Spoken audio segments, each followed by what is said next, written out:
새 정부 또 정책 위반자들이 좀 경청을 해서 실질적으로 공급을 통해서 20, 30대에도 희망을 가질 수 있는 그런 정책이 좀 많이 나왔으면 하는 바람을 가져보고요. 저희 채널이 은퇴자들도 많이 보시거든요. 그래서 요점이 좀 궁금한데 네네. 최근 노후 자금이 좀 부족하니까 그 주택연금을 많이들 신청을 한다고 그래요. 예. 교수님이 보시기에 똘똘한 한 채 내지는 집이 있다면 주택연금은 그 어떻게 좀 활용하는 게 바람직한지, 과연 주택연금을 빨리 신청하는 게 유리한지 그런 거 좀 여쭤보고 싶습니다. 우선 주택연금은 이제 대상이 고가주택을 제외한, 이제 가령 이제 12억 원 이하인 거죠. 12억 원 이하 주택에 대해서 부부 중에 55세 이상이면 이제 가입을 할 수 있다는 건데, 한마디로 얘기하면 우리는 이제 국민연금이 있지 않습니까? 이제 국민연금 수급이 원활할 경우, 물론 이제 금액도 많지는 않죠. 우리가 기대하는 것만큼. 이런 것이 많지 않을 경우 일반 중산층 같은 경우 우리나라에 안타깝게도 이 노후에 대한 대비가 사실상 안 돼 있는 경우가 많지 않습니까? 그렇죠. 그래서 오로지 가진 자산이 내 집 한 채 이런 경우가 상당히 흔하고 뭐 절반 이상이 되지 않겠나 예상이 됩니다. 그런 취지에서 보게 되면 이런 주택연금을 활용한 노후 자금은 적절히 활용하게 되면 저는 크게 도움이 될 거다라고 생각됩니다. 왜 그러냐면 이제 우리나라의 그 20, 30대 자녀들도 부모로부터 뭐 물려받는다든가 이런 생각은 그렇게 크게 하지 않을 것으로 보여집니다. 물론 이제 특별한 이제 부자가 아닌 한 그렇게 본다 그러면 오히려 자녀에게 노후에 뭐 용돈이라든가 이런 지원 부담을 주지 말고 오히려 독자적으로 해결할 수 있다는 측면에서 주택연금은 적절하게 활용하는 것이 바람직하지 않겠나 좀 판단이 들고요. 이제 요새 이제 젊은 자녀들도 오히려 그렇게 하라고 부모님한테 얘기하는 경우도 많기 때문에 상황에 따라서 적절히 활용하면 크게 무리 없지 않나 판단은 됩니다. 예, 주택연금을 좀 적절하게 활용하고 공공근로나 일자리를 조금 활용하면 60대가 돼도 건강하신 분들도 많기 때문에 생활비 뭐 2, 300만 원을 좀 최대한 부족하지만 보탤 수 있지 않을까 이렇게 보여지고, 또 교수님 말씀처럼 20, 30대가 많이 형편이 어렵긴 한데 옛날처럼 부모님 자산을 다 내 거를 가져와야 되지 이런 것도 이제 많이 좀 약해지는 것 같고, 네. 부모님 입장에서도 내가 이걸 자녀한테 다 물려줘야지 이런 생각이 좀 많이 약해지지 않나 네. 이렇게 보여지는데요. 그러면 이제 교수님 보시기에 주택연금이란 게 결국은 국가가 저리로 네. 대출을 해서 이렇게 이제 그런 구조로 알고 있는데, 그러면 좀 빨리 신청하는 게 유리할지 아니면 최대한 늦게 뒤로도 신청하는 게 유리할지, 아니면 조기 집중형으로 좀 많이 받는 게 유리할지 길게 받는 게 유리할지 어떤 선택 기준을 좀 해야 될까요? 그런데 개인 상황에 따라 다 다르긴 하겠습니다만 제가 보는 연금의 그런 개념은 저는 그렇습니다. 우선 국민연금도 마찬가지인데 이건 개인적인 소견입니다. 저는 조기 수령에 더 무게를 두고 있는 편입니다. 조기 수령 빨리 네. 받아서 쓰자.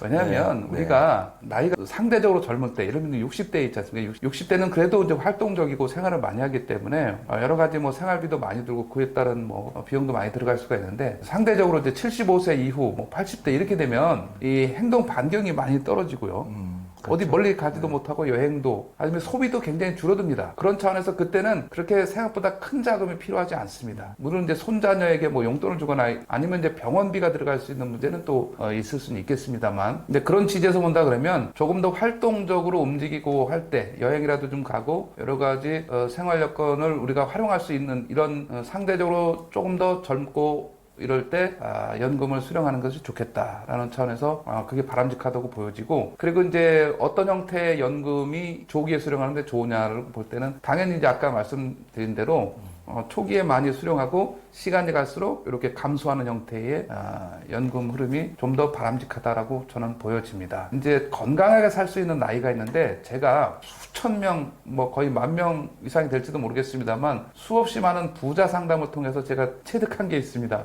어디 나와 있는지도 모르겠습니다만 우리가 사람들이 건강하게 살 수 있는 나이가 제가 경험상 보니까 한 75세 정도가 아닌가 생각이 됩니다.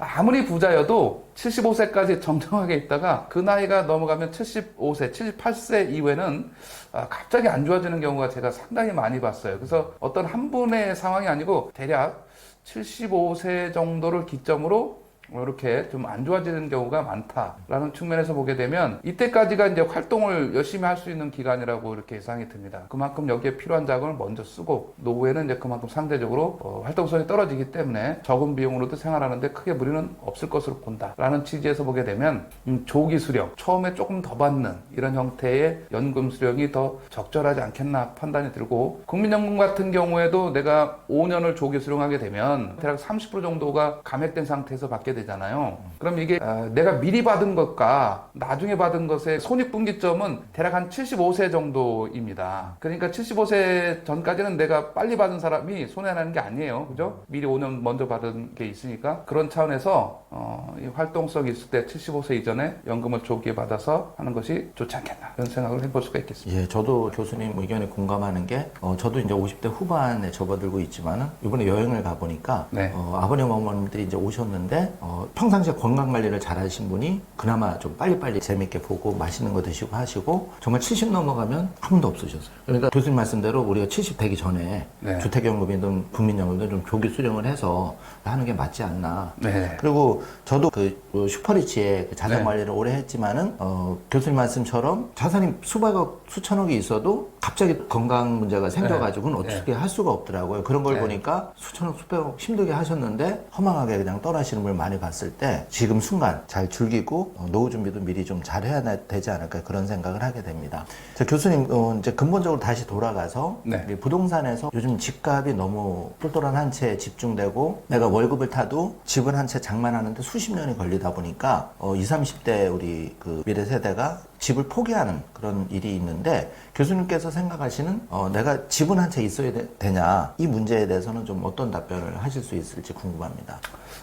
우선 이제 집에 대한 저의 생각은 집은 소유를 해야 된다라는 측면이 강하고 그런 이제 우리나라의 그 대부분의 사람들의 정서와 맞습니다. 이 소유 욕구가 강한 거기 때문에 이게 이제 혼자 살 때와 또 결혼을 하면 또 다르잖아요. 혼자 살 때는 뭐 집이 있어도 되고 없어도 되고 뭐 이렇게 생각할 수 있지만 결혼을 하면 또 달라져요. 자녀가 생기고 이렇게 되면 집은 있어야 된다라는 거고요. 그럼 어떻게 만들어야 되느냐의 문제는 있을 수 있습니다. 물론 이제 처음에는 힘들죠. 근데 다행스럽게도 우리는 청약제도에서 이 특별 공급이 있어요. 신혼부부, 그다음에 뭐 생애 최초자 이런 특별 공급이 있기 때문에 적절하게 이거를 잘 활용하는 것은 충분히 우리가 노력을 해서 물론 거기에는 뭐 소득이 됐던 자산이 됐던 여러 가지 이제 조건을 다 맞춰야 되고 하긴 하지만 이 청약에 대한 우선순위를 두는 게 좋다고 보고 그래서 이제 주택 청약 종합저축 같은 경우는 20살 그러니까 미성년이라도 바로 대학생이 되는 시점부터 바로 가입을 해서 이 가입 기간을 좀 늘리는 것도 필요하다고 보여지고 뭐 초기에는 뭐 10만 원, 20만 원 이런 그 금액이 좀 높을 수 있겠지만 그 정도 일정 금액 이상은 꾸준히 넣는 이런 청약 전략이 좀 필요하다고 보여지고 그 다음에 이제 어느 정도 30대 초반에 뭐 소득이 이런 확충이 됐다고 하게 되면 일단 물론 이제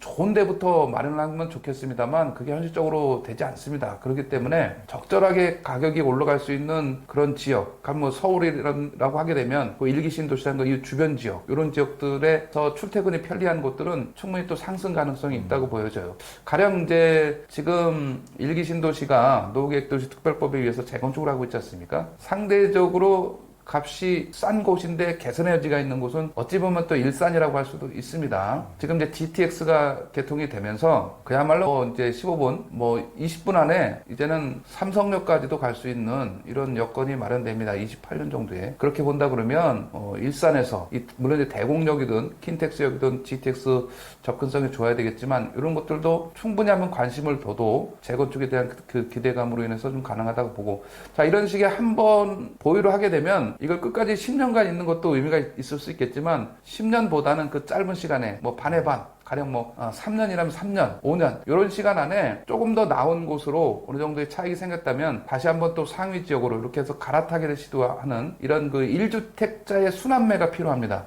왜냐하면 1주택자는 우리가 고가주택 10여까지는 1세대 주택 비과세 혜택이 있기 때문에 이걸 회전을 적절히 함으로 인해서 계속해서 한 단계 한 단계 불려나가는 전략이 필요하고 물론 이제 그 와중에 대출을 동원하는 것도 필요합니다. 대출을 무조건 대출 받으면 이거는 뭐 부담이다 해서 대출 안 받고 하는 경우가 있는데 물론 이제 부자들의 경우죠. 나는 대출 안 받고 뭐 재산 다 가지고 있다 이렇게 자랑하는 사람들이 있는데 그건 이제 부자들의 경우고 우리는 그렇게 자금이 많지 않는 경우이기 때문에 반드시 이 대출을 동원한 레버리지 효과가 주요하다고 할 수가 있어요. 10억짜리 아파트를 사는데 내 자금이 뭐 한 5억, 6억밖에 없다 그러면 4억은 대출 받아야죠.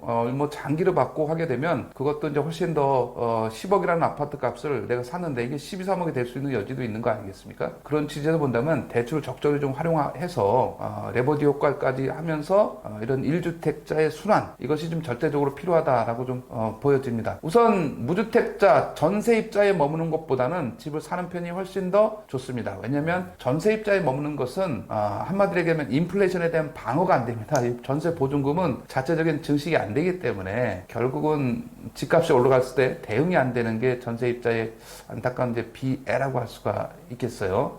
자, 우리나라의 주택 소유 가구 비율은 전체 가구의 56% 정도가 집을 가지고 있습니다.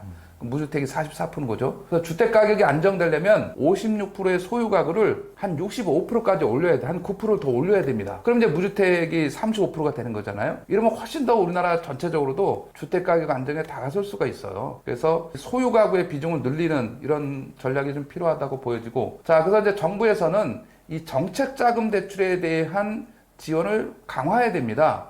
이제 새 정부가 들어오면서 이것에 대한 저는 기대를 하고 있는데, 이 정책자금 대출이라는 건 이제 주택가격 6억 원 이하잖아요. 이거 과감하게 상향 조정해야 돼요. 지금 이제 고가주택 기준이 12억이잖아요. 그럼 12억까지 올려야 되는 거예요. 서울 수도권은. 지방 같은 경우는 상대적으로 가격이 좀 낮으니까 여기는 이제 9억까지 하더라도. 그래서 정책자금 대출, 이거를 집중적으로 지원해서 중산층이야 이런 저소득층의 내 집 마련을 집중적으로 늘려서 이 소유 가구의 비율을 늘릴 필요가 있겠다. 이게 정부가 해야 될 일입니다. 그런 차원에서 보게 되면 주택가격 안정도 더 다가설 수 있고, 결국은 이제 청년층, 신혼부부가 집을 사게 되면 결국은 이게 출산 대책이 되는 겁니다.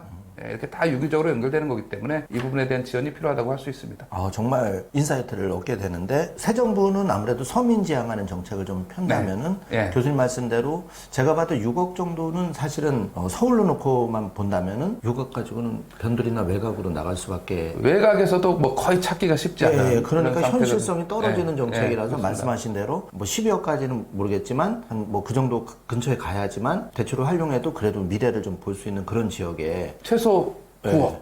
금액 기준으로 이미 예, 서울의 뭐 평균 매매 평균 가격이 이미 10억을 넘었기 때문에, 그렇죠. 제가 설정했던 고가주택, 이 고가주택 기준은 괜히 만들어 놓은 게 아닙니다. 그렇죠. 다 이유가 있어서 만든 그럼요. 건데. 고가주택이 아니면 지원 대상인 거예요. 예. 그러면 10억까지, 지방 뭐 9억까지 이런 식의 변화도 필요하겠다. 물론 이러면 뭐 지원해줄 주택기금이 부족하다 뭐 이렇게 얘기할 수도 있을 수 있지만, 이 주택기금도 잘만 활용하면 충분히 이런 정도는 지원할 수 있지 않겠나 생각이 됩니다. 그렇죠. 또 정책 성순환 기능으로 교수님 말씀대로 35% 정도까지 네. 그 실제 소유자를 65% 비율까지 늘리면 집값 안정에도 도움이 되고, 그를 통해서 이제 많은 분들이 쓸데없는 데 돈 쓰는 것보다는 내 집 마련에 그 집중함으로써 이제 20, 30대 젊은 분들이 더 자산을 증식하는데 아예 포기하지 않는 그런 분들을 많이 만들 수 있으니까. 제가 앞서 언급했던